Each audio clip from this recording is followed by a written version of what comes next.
योगाबद्दल माझे विचार मांडताना मला आनंद होत आहे।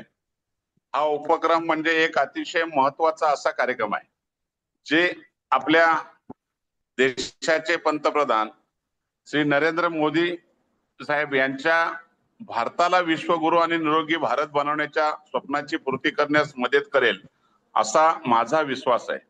या अद्भुत कार्यक्रमाचे आयोजन केल्याबद्दल माननीय आपले उच्च शिक्षण मंत्री चंद्रकांत दादा पाटील आणि सर्व विद्यापीठाच्या प्रयत्नाचे मी कौतुक करतो।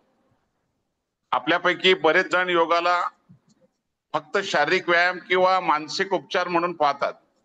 तथापि डॉक्टर विजय कुकरेजांच्या सोबत माझ्या संवादामुळे योग म्हणजे नक्की काय हे मला समजले।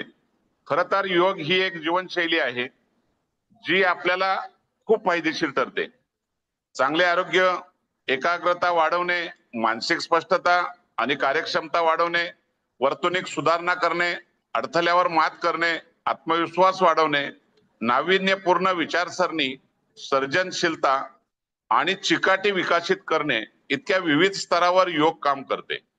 खरं तर योग म्हणजे आपल्या पूर्ण पर्सनॅलिटी डेव्हलपमेंटचं काम करते। योगाचे इतके फायदे आहेत तर आपण सगळ्यांनी नक्कीच ही योगिक जीवनशैली स्वीकारूया आणि आपला समाज, पर्यायाने आपला देश एका उच्च स्तरावर घेऊन जाऊया।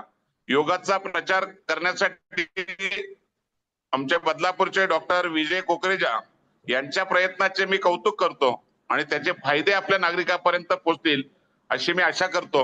सर्वच विद्यापीठांना, उच्च शिक्षण विभागाला मनापासून धन्यवाद देतो की त्यांनी हा राज्यभर कार्यक्रम आयोजित करून एक वेगळ्या प्रकारची दिशा देण्याचा प्रयत्न केलाय। पंतप्रधानांचं स्वप्न प्रत्येक नागरिकाचं आरोग्य चांगलं व्हावं आणि चांगल्या विचारातून नागरिक सदृढ व्हावा ही खऱ्या अर्थाने मी अपेक्षाही व्यक्त करतोय आणि आपल्या सगळ्यांना मनापासून शुभेच्छा देतो। धन्यवाद।